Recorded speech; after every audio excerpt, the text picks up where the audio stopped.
All right. Hello, everyone. Welcome. Thank you so much for coming out this evening to NAMI Westside LA's event. I'm so excited to introduce Jared. I have known Jared for many, many years, and he's really an integral part of our NAMI Westside LA team. To share a bit more about his background, he's a peer support specialist, a peer support group facilitator, peer-to-peer class teacher, and Ending the Silence young adult and lead presenter. And as you're here today, a speaker for our office. I mean, what doesn't Jared do? He's amazing and does so much for us. As a peer support group leader, he leads the Tuesday, Thursday, and Saturday peer support groups, which I know many of you know Jared from and are showing up today. He has led over 400 groups since October 2020, and he has been in recovery since about he's been in recovery for about 8 years since the summer. Around August of 2015. Yes, since August of 2015. And he's developed these 5 pillars of recovery for mental wellness, which have helped him tremendously along his recovery journey and can help those struggling with a mental health condition and their families. Jared also has a bachelor's degree in physiology and neuroscience from UC San Diego and a master's in urban planning from the University of Southern California. I'm very grateful to have seen this presentation back when you gave this the first time earlier this year, and I'm very happy that you'll be presenting again today, Jared. Without further ado, I will pass it to you. Thank you so much, Elizabeth. Thank you, everybody who is coming today. I really appreciate all of your support. I appreciate your being here so much from the bottom of my heart. Thank you for being here. Have you ever felt a sudden rush of anxiety at the thought of talking to someone? Or maybe if you feeling overwhelmed when wanting to start a conversation with somebody, or feeling so overwhelmed emotionally that it feels impossible to say anything? I sure have. Did you know that these are actually signs of our mental health? Let me explain. As a toddler, I was actually diagnosed with high-functioning autism. After learning how to talk, I became nonverbal again, and I actually had to go to speech therapy for several years. Fast forward to middle school and high school, I had heavy social anxiety, to the point that I used to have physiological reactions, dry mouth, a tear in my eye, at the thought of just saying hello to someone. I could barely utter a few words out of my mouth. Can you relate? I felt so isolated from my classmates, and as a result, my self-worth plummeted. I looked around at everyone else at that age, well-adjusted socially, happy, fun, talkative, and then I saw myself, shy, anxious, scared, and I felt shame. I didn't even realize that I was going through a mental health crisis. I didn't even know what the term mental health was, and so I didn't reach out for help. As a result, I suffered in silence for years, and I simply dissociated from the shame and the anxiety just to get by. That's all I could do at that age. Thankfully, things did start to get better for me at the end of high school and in the beginning of college and throughout college. I had a 4.0 GPA in high school, and in college at the prestigious UC San Diego, I had 2 incredible part-time jobs, my first girlfriend, some amazing friends. I was one of the leaders of the Buddhist club on and off campus, and I had a 3.57 GPA as a physiology and neuroscience major. Unfortunately, all that shame, all that anxiety, all that low self-worth was still there lurking under the surface. Have you ever pushed an emotion away or stuffed it down because it was just too hard to deal with?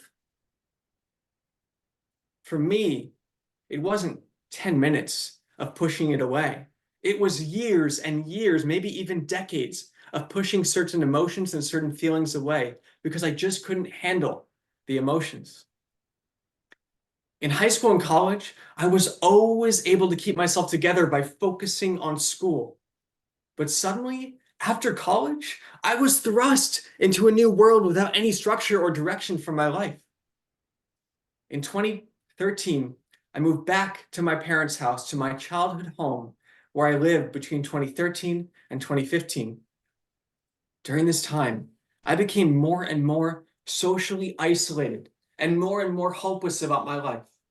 I used to look forward to sleep at night and dread waking up in the morning because sleep was the one time I felt actual relief from my symptoms. I started to binge eat at night to cope with what I was feeling and developed a full-blown eating disorder. I began to have terrifying delusions in my mind, which felt more real and more compelling than the outside world around me. I became disconnected from everyone and everything and became extremely suicidal. Everything culminated in 2015 when I spent 3 to 4 days at one psych hospital and then 50 days, 50, at another. Being locked up in a psych hospital for 50 days was both terrifying and depressing. While I was there, I was in the middle of a full-blown psychotic episode, as well as being in the middle of my eating disorder. After 50 straight days, I was discharged, but not because I was doing any better. I was discharged simply because, if I remember correctly, my health insurance company just stopped paying for me to be there. The next few months were just as bad as the previous. I felt extremely hopeless, extremely suicidal, and I didn't have anything going on in my life. None of the therapists that my parents tried to find for me were able to help. Thankfully, my parents did not give up on trying to find help for me because, let's face it, I wasn't in a place mentally and emotionally to find help for myself. One day, in August of 2015, my mother knocks on my door, opens the door, and says something like, "Jared, we're going to Colorado. Pack your bags." They took me to a residential recovery program in Boulder, Colorado. For those of you who don't know what a residential is, it is one of the highest levels of treatment for those struggling with a mental health condition and those in crisis. I can still remember that very first day at the residential like it was yesterday. My parents were talking to the psychiatrist on staff, and my sister and I, we were taking a walk in the neighborhood. The entire time that we were walking and talking, all I could think about was throwing myself in front of a car and taking my life. Spoiler alert, I'm still here. And then it was my turn to talk to the psychiatrist on staff. Have you ever had a moment where you look back and that was the moment when everything changed for the better? A monumental moment in your life? Well, for me, it was that first meeting with the psychiatrist. She looked me in the eye and she asked me a simple question. She asked me if I was feeling suicidal. And I said yes. And in that moment, I felt this huge wave of relief because finally somebody gave me permission to not be okay. Finally, somebody gave me permission to be feeling suicidal. I had been putting so much undue pressure on myself to get better. And the more and more I got worse, the worse I felt. And in that moment with the psychiatrist in her office, I had hope, real tangible hope, for the first time in 3 long years.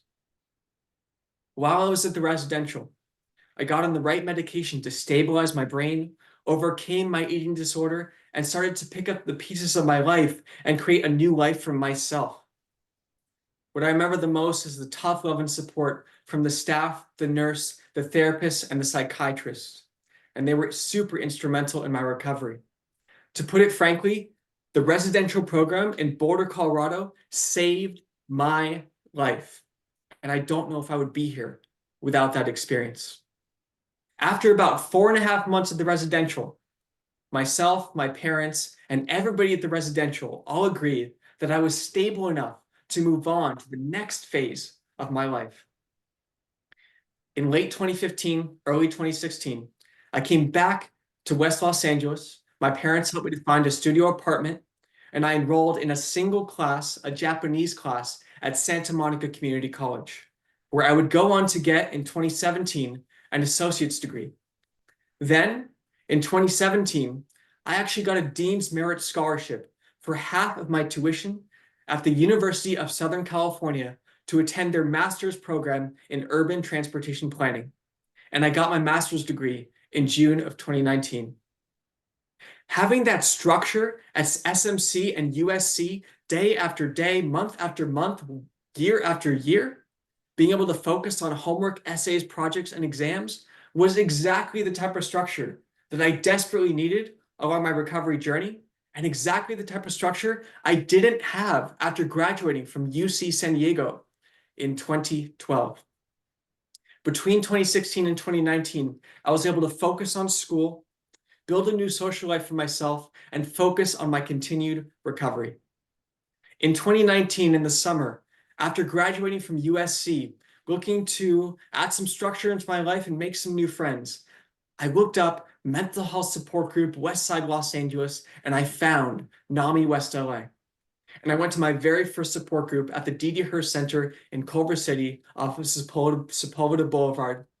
That was one of NAMI West LA's weekly support groups for those like myself with a mental health condition.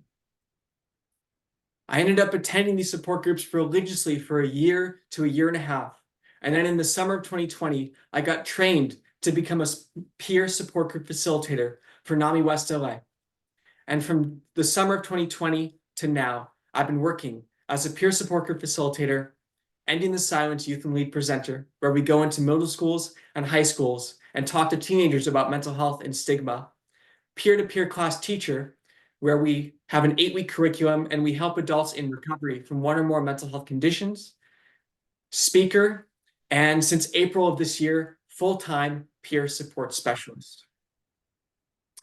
I have developed these 5 pillars of recovery to mental wellness over the last year and a half or so by observing what has worked for me along my recovery journey, as well as all the mistakes I made in the last 2 decades, and observing what has worked well, what I have seen works for others in the NAMI West LA community. The 5 pillars of recovery are basic stability, pillar number 1. Pillar number 2, having a self-care plan. Pillar number 3, trusting the process of recovery. Pillar number 4, finding your community, finding your tribe. And pillar number 5, expanded self-awareness and following your intuition. The first pillar, basic stability, includes clinical support, non-clinical support, and structure. Clinical support usually means a psychiatrist if you feel like medication is the right route for you to help you to manage the symptoms of your mental health condition, and a therapist. With a psychiatrist, in my experience, it's important that they treat us as equals, that we find a psychiatrist that wants to dialogue with us, that really wants to stay updated with us on how the medication is working for us, that wants to know if any side effects are coming up, and where it really feels like we're a team and we're working together to find the best treatment for you. A therapist can be somebody that we can talk about our struggles with, our traumas, our triggers, and they can provide a safe space for us to feel seen and heard and supported. They can provide concrete suggestions to handle life's difficulties. For me, it took about 6 to 7 therapists until I actually found the therapist that I have today.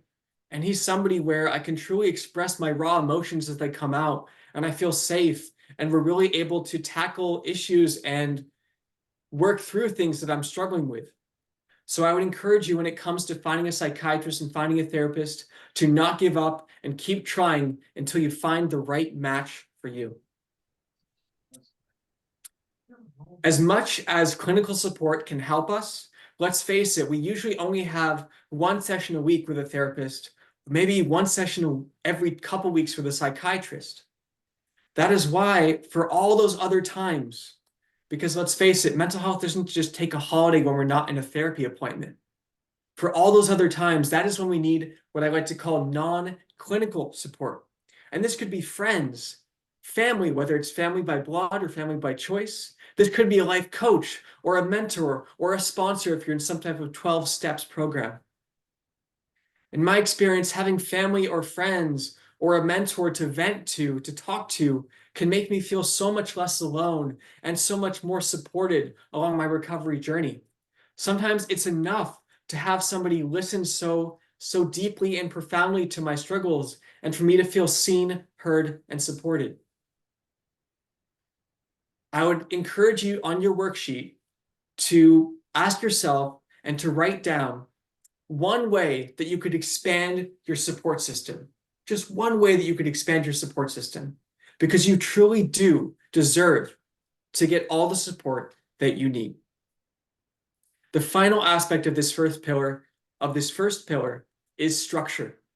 In my personal experience, without structure, it is too easy to spend all day, every day, thinking about your anxiety, thinking about your depression, thinking about how bad you may be feeling. Structure is a way of saying, yes, I am in recovery. And as they say in improv, yes, and I still choose to try and live my life in the moment.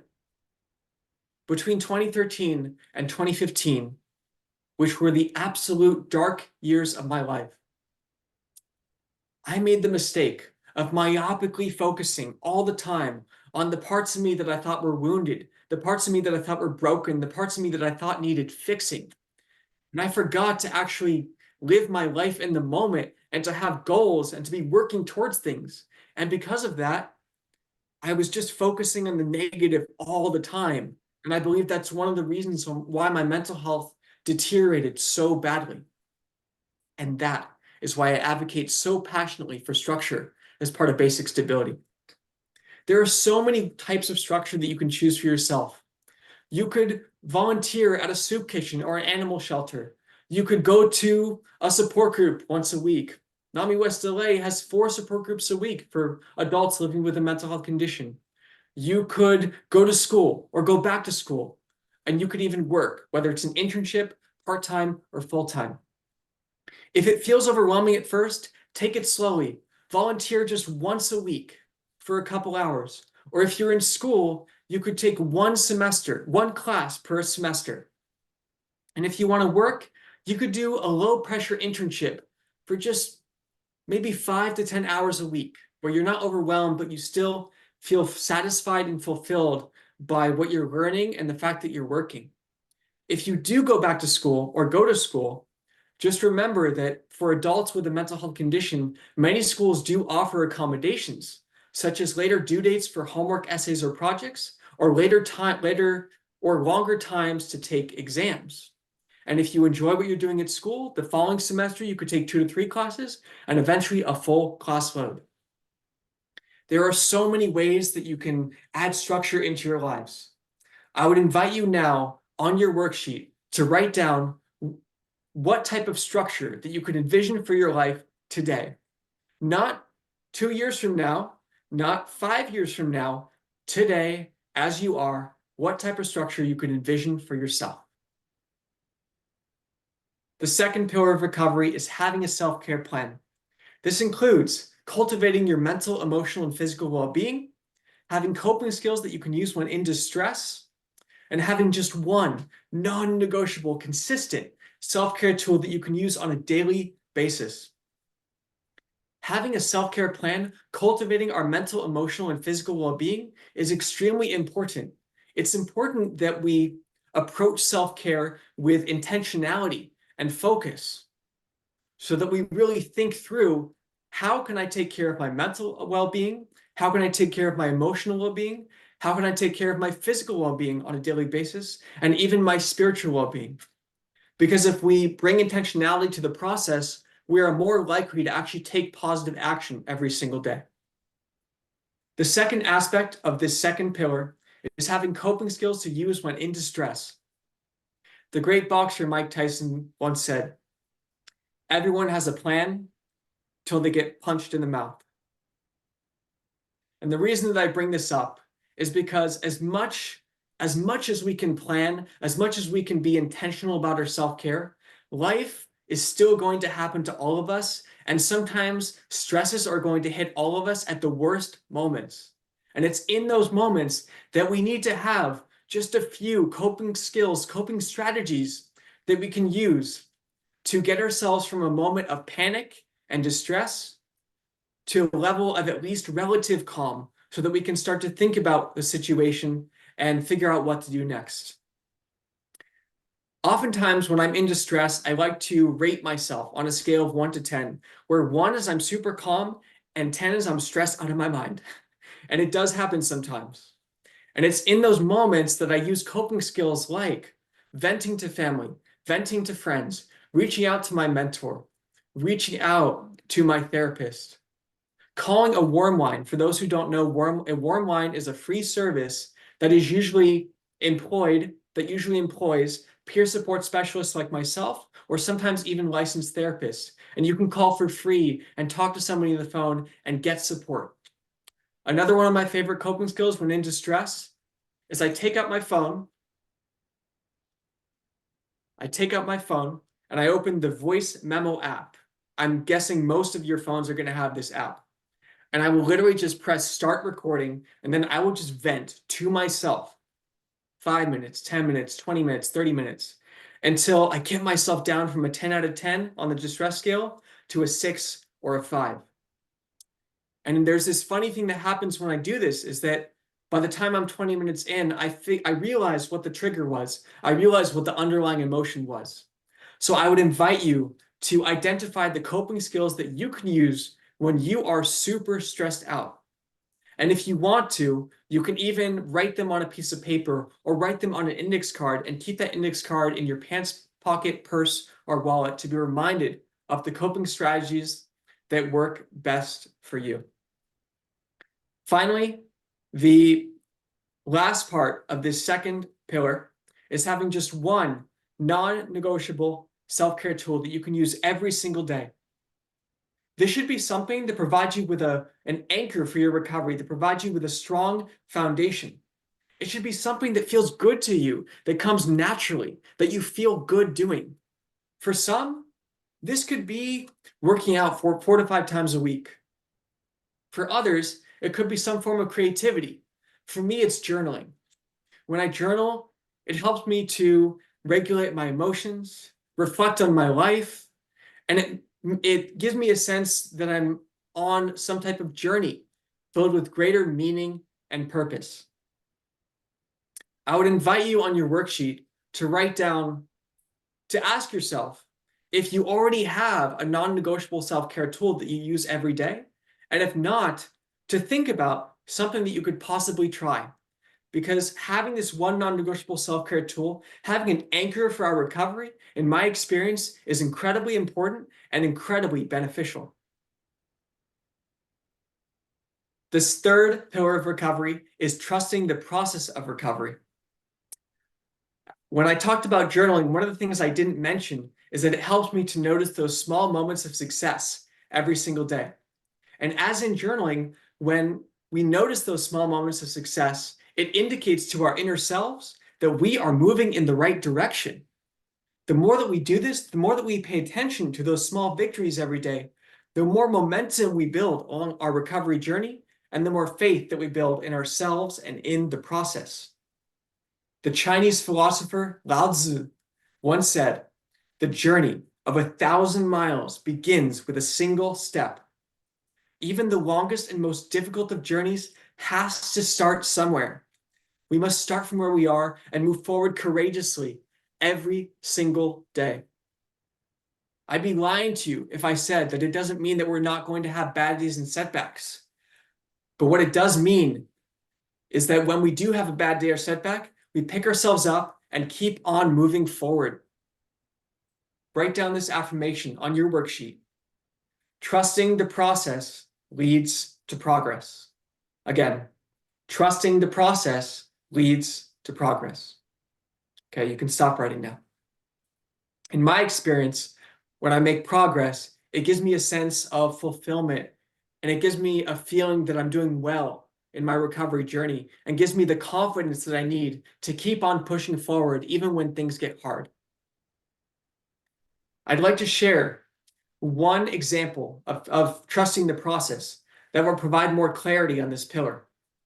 How many of you have tried to lose weight? How many of you have tried to gain weight or gain muscle? Can we typically lose 10 pounds of fat in a single day? No, it takes time. Can we typically gain 10 pounds of muscle in a single day? Again, no, it takes time. As a junior in high school, I kid you not, I was a 110-pound scrawny stick figure of a teenager, and I decided that I wanted to put on some muscle. I made a plan for myself, and I went to the gym 3 to 4 times a week to work out my different muscle groups: chest, triceps, back biceps, and legs. Each time I did a particular exercise for a particular muscle group, I would either increase the amount of weight that I was lifting by 2.5 to 5 pounds or increase the number of repetitions for each set. In order to keep myself motivated, I recorded all of my progress in a notebook. In this way, I was able to put on 32.5 pounds of muscle in just 18 months. This demonstrates the power of making incremental progress over time while reaching for a goal that's meaningful to you. These small improvements can lead to big improvements and big gains over time. Remember a time when you looked at yourself in the mirror and you didn't even recognize that person? That is similar to how it can be on your mental health recovery journey, too. Trust in the process. Have faith that if you take things day by day and week by week, you can achieve miracles in your life. People will look at you and be blown away by the person who you've become and how much progress you've made. You just have to trust the process.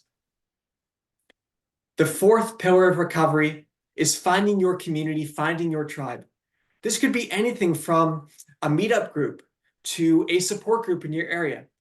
Typically, a meetup group is where people come together based on shared interests or commonalities, and a support group is often a place where people with a similar physical health condition or mental health condition or life experience come together in a safe, grounded, authentic space where they can talk openly about their struggles and their challenges and feel seen, heard, and supported. For me, community came with NAMI West LA. Literally, within 3 to 4 weeks of going to the NAMI support groups in 2019, I just knew that this was my community of people. People who could understand my struggles and I could understand theirs.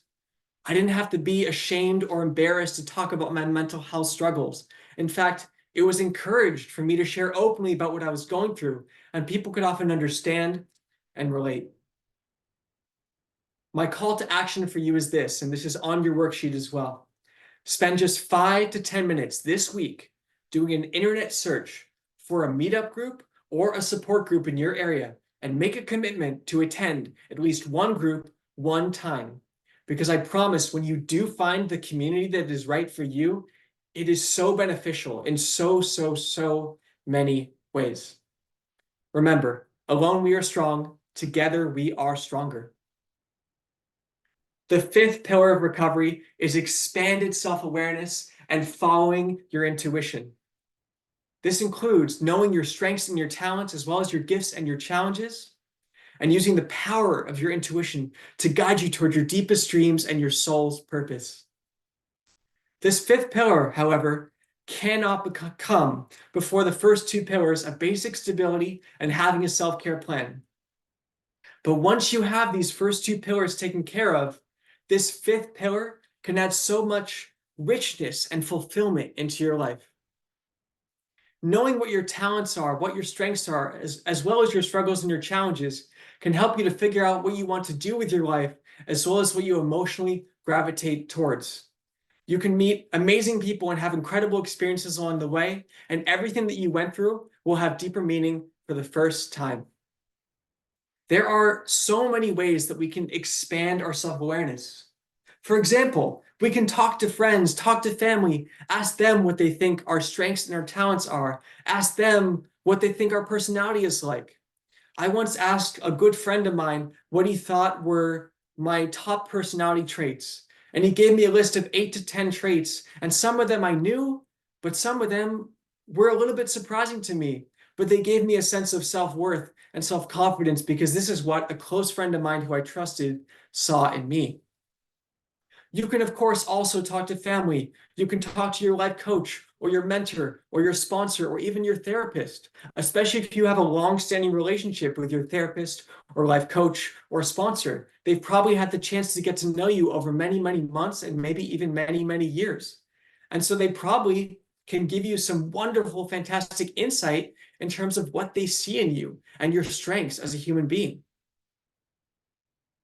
Another thing you can do is take a personality test online. How many of you have heard of the Myers-Briggs test? The Myers-Briggs personality test. Well, I am an INFJ, and one time I did the test and the website spit out a list of qualities. And I literally looked at that list of qualities and I resonated with 95% of the qualities. And I was like, that's me, that is totally me, that is totally me. And it just helped me to appreciate my best qualities even more. And so it was a great way to become more self-aware. Another example of a personality test is the Enneagram test. Finally, another way I like to become self-aware is through journaling. Now, whether journaling is your non-negotiable self-care tool or not, like me, even if it's just a tool in your arsenal for self-care, it can be a powerful tool for self-awareness and for reflection. I have been journaling every single day since the beginning of 2017, keeping a digital journal on Microsoft Word.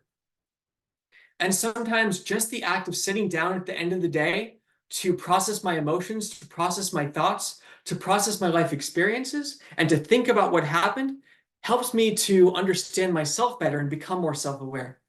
And then one of the other things I love to do is I love to look back at a journal entry from a year ago, 5 years ago, or even 2 decades ago, and I can read it back and realize, wow, so this is what I was going through at the time, or oh my God, I see this theme from since I was 13 years old until 33 years old. And just being able to have this database of journal entries that you can go back to can be a powerful, powerful source to become more self-aware. I would encourage you on your worksheet right now to write down just one thing that you can do to become more self-aware in the next week. Just one thing. Finally, the last aspect of this fifth pillar is following your intuition. The great Albert Einstein once said, "The intuitive mind is a sacred gift, and the rational mind a faithful servant." We have created a society that honors the servant and has forgotten the gift. Have you ever known something without knowing actually how you knew it? Well, this is the power of intuition. You can use your intuition to help you figure out what you want to do with your life, what you emotionally gravitate towards. And you can also use it, and this is on your worksheet, as an internal filter whenever you come across any information to decide whether it resonates with you or not. Because after all, you are your own ultimate authority on your life and your recovery. I'll share with you just 2 examples of how intuition has guided me and led me to where I am today. It was the summer of 2020, and I was taking a walk in my neighborhood during the COVID pandemic. And suddenly, I literally had this idea come to me to get trained to become a NAMI West LA peer support group facilitator. I had been attending these groups religiously for a year and a half, but not once had I ever thought to get trained to facilitate these groups myself. But I followed the intuition, got trained, and leading these support groups has become probably the most fulfilling, profound part of my life in the last 3.5 to 4 years. It's taught me leadership.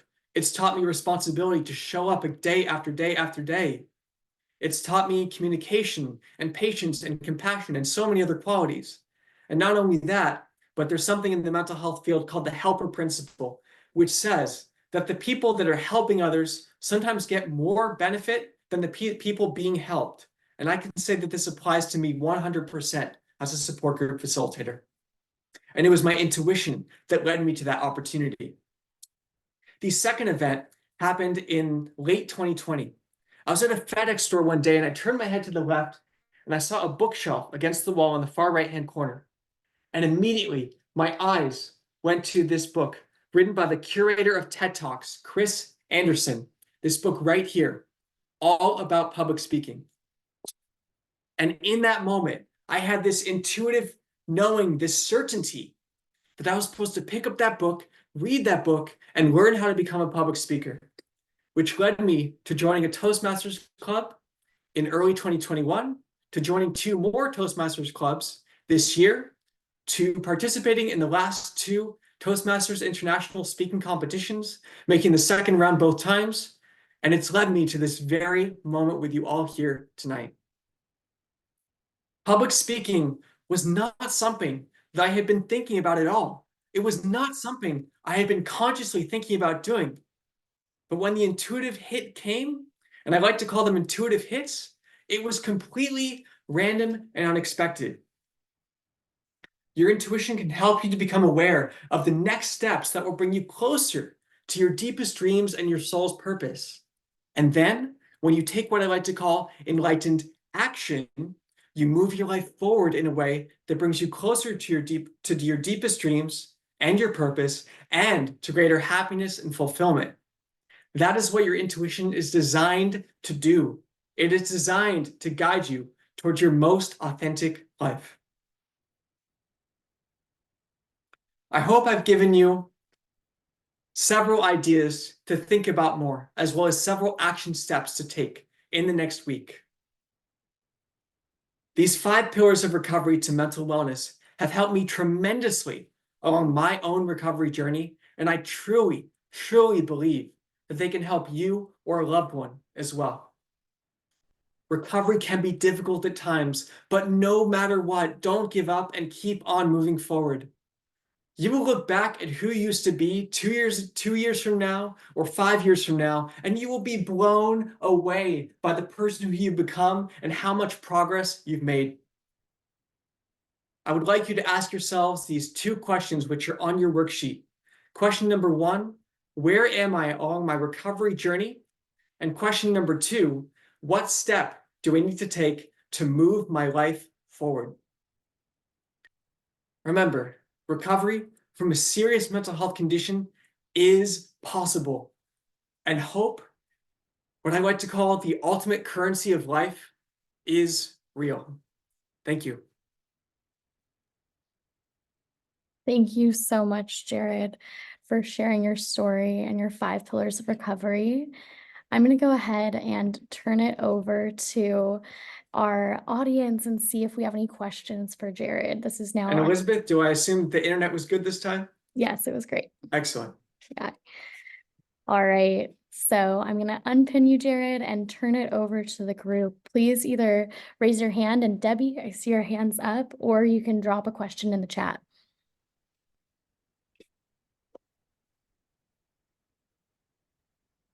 Debbie, did you have a question?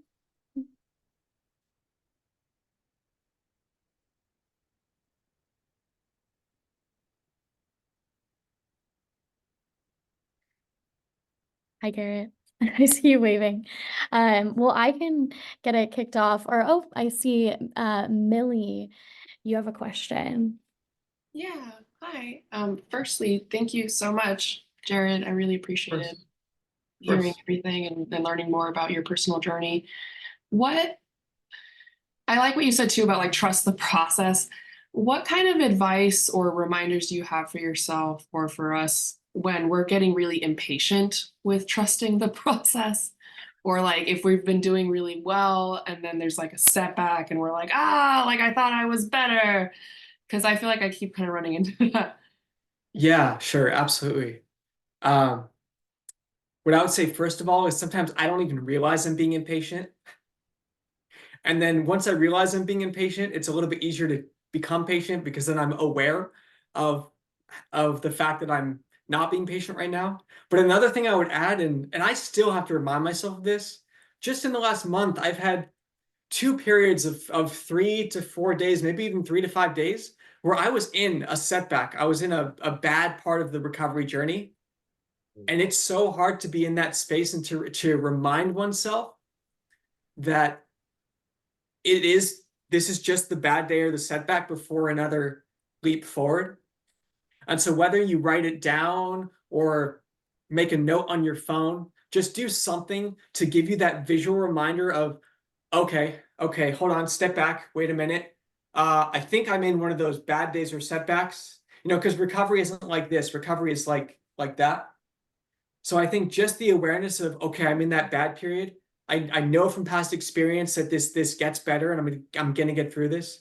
To me, I think just the self-awareness that you're in a bad period can be a powerful way to have the faith to get through it until you get through to the other side. Thank you so much. I really appreciate that. Sure. Thank you, Millie. I really appreciate that question. I know I've been there, and Jared, a wonderful answer. Peggy, I will pass it to you. Well, thank you, Jared. Of course. And I totally appreciate your work. I would love to have you take it on the road and maybe do a educational for our NAMI affiliate. I mean, it was a very warm, wonderful feeling that you gave us, and you're so right. So can we do that? Let's make a date. Let's talk about that. Well, let's talk about that outside of this. Okay, well, I mean, I could see people here responded very well, and I think, I'm really surprised that you aren't giving this all over the place. So Thank you, appreciate that. I second that. Jared, more audiences need to hear this, and Thank you. we're honored to have the starting NAMI affiliate. But Thank you. yeah, if anyone wants Jared's contact, you can either reach out to me or Jared, and I know My contact is in the worksheet. The last page of the worksheet. My email is there. So you are welcome to reach out to me by email. Fantastic. Kate. Oh, Jared, you are sensational. Thank you so very, very much. I have been in recovery since 1999 and working as a peer specialist since then. And I have been introduced to some of the best recovery programs in the country, RAP among them, the training tools at Share, which you've taken. I've taken the NAMI peer-to-peer class. But what I love about the 7 pillars of recovery is they take all of these recovery plans and put them into one simple document to use. You simplified. It's like a piece of bouillon that you get chicken soup out of. You've condensed it down to the finest parts and made it so doable. And you gave me hope. I have worked with you since 2020 at Share in your vocational journey. And I have never told you that I am suicidal, but you gave me hope listening to your 7 pillars of recovery, especially when you said, trust the process. And when you said, Mike Tyson said, we all have a plan until we get punched in the jaw, it made us all laugh. Jared, you're a wonderful public speaker, and I'll have many things to tell you in an email. I did invite 200 people to your talk tonight, but I didn't get them the password. So I will be getting them the recording and sending them the workbook. Thank you so much, Thank Jared. you so much. I'm so proud of you. Thank you. Thank you. Kate, that was such a wonderful analogy. The bouillon. I completely agree. Jared, you fit so much into this, and being a peer myself, it's just so impactful. Samina, I see you have your hand up. Yeah, sure. Thank you, Jared, for sharing your story. That was amazing to hear it. And I didn't know about helpers benefit. Is that what is called? I think I learned that, Kate, at Share, actually. Yes, The helper's principle, which is that Oh. sometimes the people who are helping ultimately get more benefit than the people being helped. Yes. Yeah, that was very interesting. And then the other thing that I wanted to ask you more about is when you talk about like the soul purpose and intuition, things like that, how or how do you connect to or how do you connect to that? Such a good question. I think for me, I have a natural intuition. I haven't always had a natural intuition, but I do have somewhat of a natural intuition. So sometimes ideas kind of just come to me. But I mean, I think there are, I guess the way that I've described it in some articles, because I actually just published a blog post for NAMI West LA, which just got posted, I think, last week on the NAMI West LA website, and I think you can confirm that, Elizabeth. And then I also published it on Share. And in the article, I talked about intuition, and in my mind is like kind of a gut reaction. And we all kind of had that gut reaction sometimes, right, in our lives where we don't really understand the logic of a particular idea, but there's just something about it that feels right to us. And that's kind of how I would describe when I get an intuitive hit or intuitive idea. But I would also just encourage you to like research ways to develop your intuition. I'm not an expert on teaching how to develop intuition, but I think there are like ways and methods and ideas that people have come up with to cultivate one's intuition and develop it, because it's definitely really worth doing. I hope that sort of answers the question. Yeah, thank you so much, Eric. Absolutely.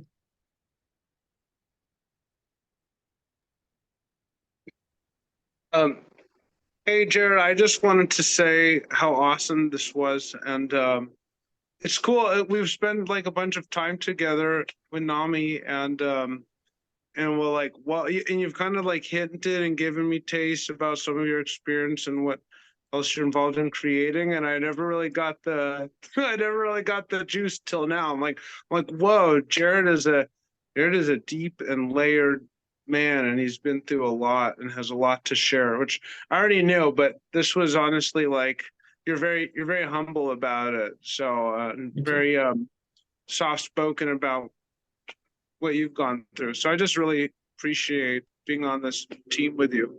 Thank you, Oshri. Thank you. Appreciate it. Thank Jared, you. this is Hua. Hey, wow. Thank you so much for the speech. Jared, your speech is really excellent. And you guys all see that how Jared give his speech. This is from Toastmaster. If It you is. guys want to be like Jared and have a dynamic speech like Jared, please join Toastmaster, because when Jared Wah and Mary Russell, thank you both for being here tonight. They were senior members of my first Toastmasters club, and so I got to learn the different elements of public speaking through Friends Toastmasters, which is the club that I'm a part of with Wah and Mary. It's been a great experience to be able to just learn the different aspects of public speaking, and it's been a fun journey for that. So I definitely thank you, Mary, and thank you, Wah, for all your tutelage and help. It was excellent, Jared. We are so proud of you, and excellent speech.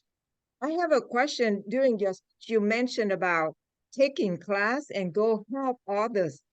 Is it taking class about the mental health and go help people with a mental health, or when you go talk to other people and you can release yourself? How does it work, that, Jared? You'll have to correct me if I'm not understanding the question correctly, but I mean, obviously I can help.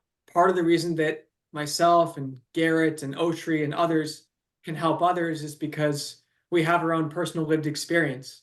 And so we can come from that experience and be really compassionate towards people because we've been through it and are on our own, and Debbie and Elizabeth and everybody else. And then since 2020, I've gotten different trainings with NAMI, and so I've been able to expand what I've done by getting all these different NAMI trainings and being part of these different NAMI programs, and then learning different aspects of what it takes to be an Ending the Silence presenter, or a peer-to-peer class teacher, or a peer support group facilitator. So it's kind of a combination of both. I hope that answers your question. Yes, yes. Thank you. Thank you so much, Jared. I'm so proud of you. Thank you. Thank you. Thank you. Thank you so much. Debbie. I'm here also to sing your praises, Jared. You are definitely one of my heroes in NAMI. And I love what you talked about is trusting the process. And something I really just want to share for those. Well, first of all, I didn't know you were a Toastmaster, and I too am a distinguished Toastmaster. So knuckles to the Toastmasters. And I was a part of a Sherman Oaks Club about 10 years ago, and taught me a lot about public speaking and not using unnecessary filler words like Yes, etc. yes. If anyone ever wants to go to a Toastmasters, you'll learn some of those techniques, and you practice them beautifully tonight. But more than that is that you live what you are sharing. These 5 pillars aren't something that you just picked out of a book and thought, hey, let me just share this. But this is your lived experience. And that is something that is profound, and really the way you delivered it is so beautiful. And then for those who are here, because I have lived experience as a loved one of someone who's living with a mental health condition, and then more recently recognizing my own challenges. And one of the things that I think is really empowering is when we say trust the process, is my understanding for not just people with mental health condition, but all people. Life is never linear. We think it's going to go from A to Z in this beautiful straight path. And then if it doesn't, that we're bad or we did something wrong and this is horrible. And what did I do? And for those who have a mental health condition, those who don't have mental health conditions are also confronted with these bumpy roads. And so trusting the process is a universal statement. And so I took strength from that today. Whether I'm challenged with something in my mental health or not, we all have mental health, but I just love that trusting the process, because, just to be vulnerable and honest, I have a lot of challenges right now. I have my brother who's like, we're Hansel and Gretel. We grew up together. He had a terrible accident 2 weeks ago. He's going to have surgery tomorrow. We're older adults, and yet he's crying and telling me he's scared, and he, it doesn't want to go through it, and yet he knows he has to. And we have to trust the process. And so wherever we are in life, that message that you gave tonight is universal. It's necessary. And I appreciate you because you live out what you shared tonight. So thank you so much, Jared. I feel honored to be here. Thank you, Debbie. Appreciate you. Thank you. You're welcome. Thank you so much, Debbie, for sharing and joining us tonight. Garrett, I see you have your hand up.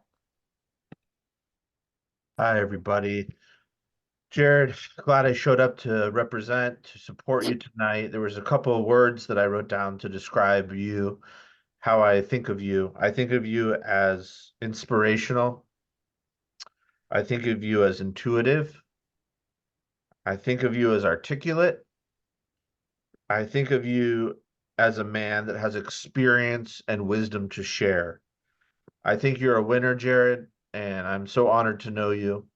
And when I went on an interview, I talked to somebody and they gave me a compliment, and they said, because of what I went through, I was an overcomer. And I see that in you, Jared. I think you're an overcomer, and I think you're a winner, and you have some really strong inner strength to go through what you went through, heal, grow, and now come back out the other end to help other people. So Thank you. I'm really impressed by you. Thank you, Jared. Thank you, Garrett. Thank you so much. Thank you so much, Garrett. And Jared, it's me, Cynthia. I just Yes. wanted to say, since the first time I heard you say the 5 pillars, I was so touched that you are so in tune to what your needs are, and that your ability to communicate this to all of us. I really appreciate it. I'm always pushing you forward, Jared, and you did a great job this evening. Thank you so much for sharing this for all of us. Thank you so much, Cynthia. Thank you.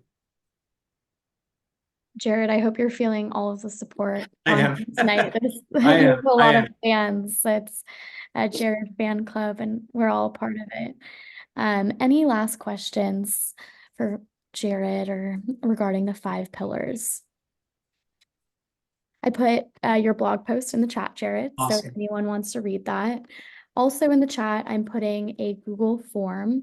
This includes questions that our office uses to keep all of our programs free, but it also includes some questions that Jared included regarding feedback on the 5 pillars and feedback on his talk. So we would really appreciate it if you take a few minutes to fill that out. And we really thank you for coming out this evening and joining us. Yeah, I would greatly appreciate it. As many people as possible, if you could fill out the feedback form. I want to continue to improve and get better, and I can do that. And filling out the feedback form, what helped, what didn't, how it resonated for you. And there's a couple questions there that would really just help me grow as a speaker and grow as a mental health advocate. So if you're able to do that, I would greatly appreciate it.